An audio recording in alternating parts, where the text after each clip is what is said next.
قبل مباراة مصر والسنغال عايز اقول لك تفائل، تفائل وادعم. يعني اركن بقى، مثلا لو انت عندك وجهة نظر مختلفة، المدرب مش عاجبك، اللعيبة مش عاجباك، مش وقته.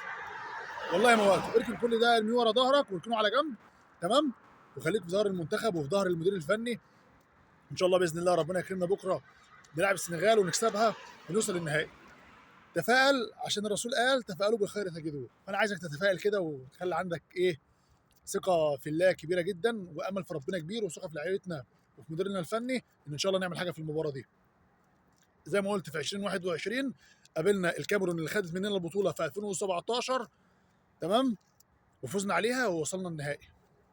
احنا بقى في 2025 السنغال خدت مننا البطوله في 2021، وعلى نفس الوتيره طلعنا من دور ال 16 في 2023، وهنلاعب البطل اللي خد مننا البطوله المره دي في نصف النهائي. فان شاء الله ربنا يكرمنا ونكسبهم ونوصل النهائي. وقلت الفيديو اللي فات ان احنا قابلنا السنغال في نصف النهائي مره قبل كده وكسبناها، وساعتها وصلنا النهائي وخدنا البطوله في 2006. فتفائل وادعم، الدعم مهم، الدعم مطلوب. ان شاء الله ربنا يكرمنا ونعمل حاجه كبيره في المباراه دي. وطبعا بتمنى لكم مشاهده ممتعه. وكان معكم احمد عمير وبرنامج الفرود. السلام عليكم.